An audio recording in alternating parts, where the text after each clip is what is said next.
no display on the thermostat.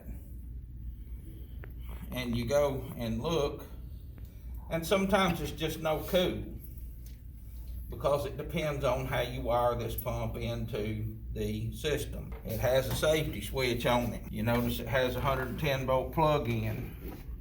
This is a safety switch. The safety switch is just a float in the pump, and all it does is open or close a set of contacts in it. When there's no water in the pump, and the pump's doing what it's supposed to and it's not overflowing, you'll find that a closed circuit. Everybody take your meter, check them 2 wires there. Maybe there's some other stuff plugged into it. I picked it up, plugged it back in the wall, and drain pump took off. Water flow coming out of it. That pump's a pretty good stream of water when it's working right. The float shut it down. Now you got continuity on your switch again. Somebody test it. Now the system will run.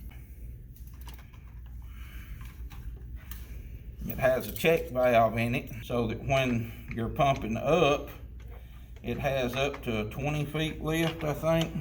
This fitting right here has a check valve in it, but it closes when you're going back. It's just a little plastic ball in there. It drops, and it won't let the water run out of the line. Most of these pumps, you can take them apart pretty easily and check your motor and see if it spins. If you have any problems, you will occasionally find the motor itself locked up. There's your switching. Motor, I was wrong. That switch over there is the motor, and the big float is the safety. We're certain that I'm going to be able to accomplish this, but we're going to give it a whirl. I had one in a wall, and getting all that worked out is fun. I had a lot of fun getting that worked out in the wall.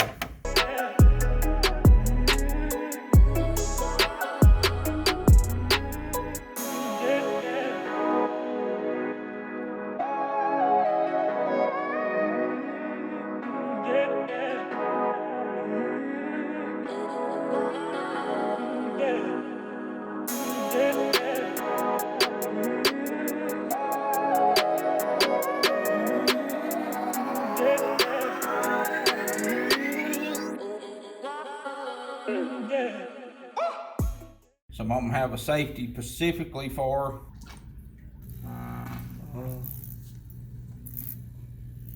over there. Oh, it sounded like electrical. Like, yeah. Now, Mr. Pedro, if he had a plug in.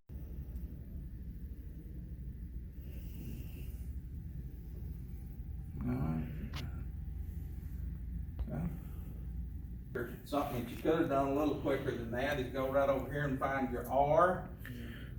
That, or that white wire right there is attached to your R coming from your unit. So find R in common and tell me if we got 24 volts.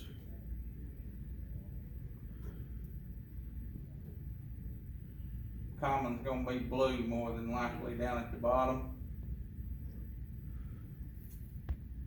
28 volts. So now, you're gonna look at this system and you're gonna say, oh look, this looks like a safety circuit.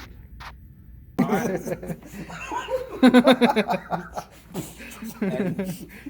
and you kick the drain pump. Reverses it back. And it starts up.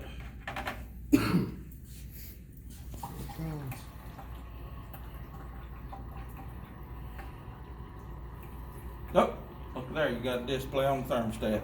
Now that tells me I got 24 volts to my thermostat. Let's see if it'll run. And my thermostat has no display. If you pop the front off of it and there's no batteries in it, and you ain't got any 24 going to it.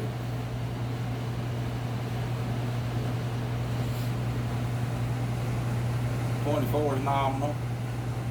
I like to see 27 or 28 volts on my system. The voltage will pass on through it a little better. And this helps my feelings if I got a little bit more voltage on it. I like to see somewhere between 26 and 28 volts. The system's rated at 24, but it says that if you find your transformer and your system, your thermostats and stuff are rated for 24 to 28, 24 to 30 volts, up to 30 volts. Drain pump, fun.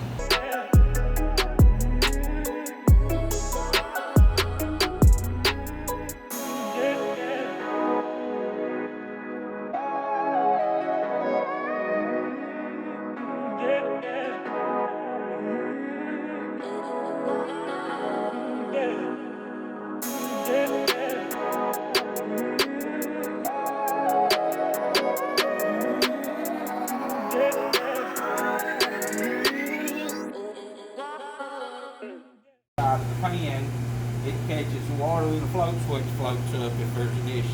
Remember that? Yeah. I put it on wired in the float switch. I think Red I did. I might not have wired Bulldog, it in I yet. think Bulldog or something. Bulldog? Bulldog? Yeah, Bulldog, Yeah. yeah, that brown colored float switch. Put them on the side of the pan. That's my favorite float switch. Them old school ones with the foam float that are just kind of flimsy. I like this Bulldog a lot better. It's pulling a negative pressure. Why? Because it has some restrictions in ductwork, etc., etc., and it's pulling a negative pressure on it. I got a fan up here that's pushing air through the back side of my fan. Everything. You can see the difference in them now. If I let it move down, Oh wow. let it move up, down, see it moving. Now, if I get a few drops of water in the bottom of that trap right there, what are you going to hear? If there's enough negative pressure on that unit, you're going to hear it go boop, boop, boop, bubbling in that water. If you run a straight drain out and drop it in that pump, and you don't put anything at all in it, it's going to go bloop, bloop. What's going to happen is the opening is just small enough that it will pull that water back in there, and it'll keep bubbling air back in it till it runs the pan over. It won't let it get out. Now you're going to run into your occasional. This unit right here probably wouldn't. You never even know it if you don't put a trap on it, because it's just not enough negative pressure. Watch this. There's just not enough negative pressure on the bottom of it to even hardly change it. Hold that right there for a minute. Alright, so you can't even see hardly see the negative pressure on it. I've got it all blocked off over here. It goes to almost 100, almost down to complete zero. So that don't even change it much there. You got a whole. This one, you might not ever know it if you don't have a trap on it. But most air handlers have enough negative on them that you can see the negative pressure.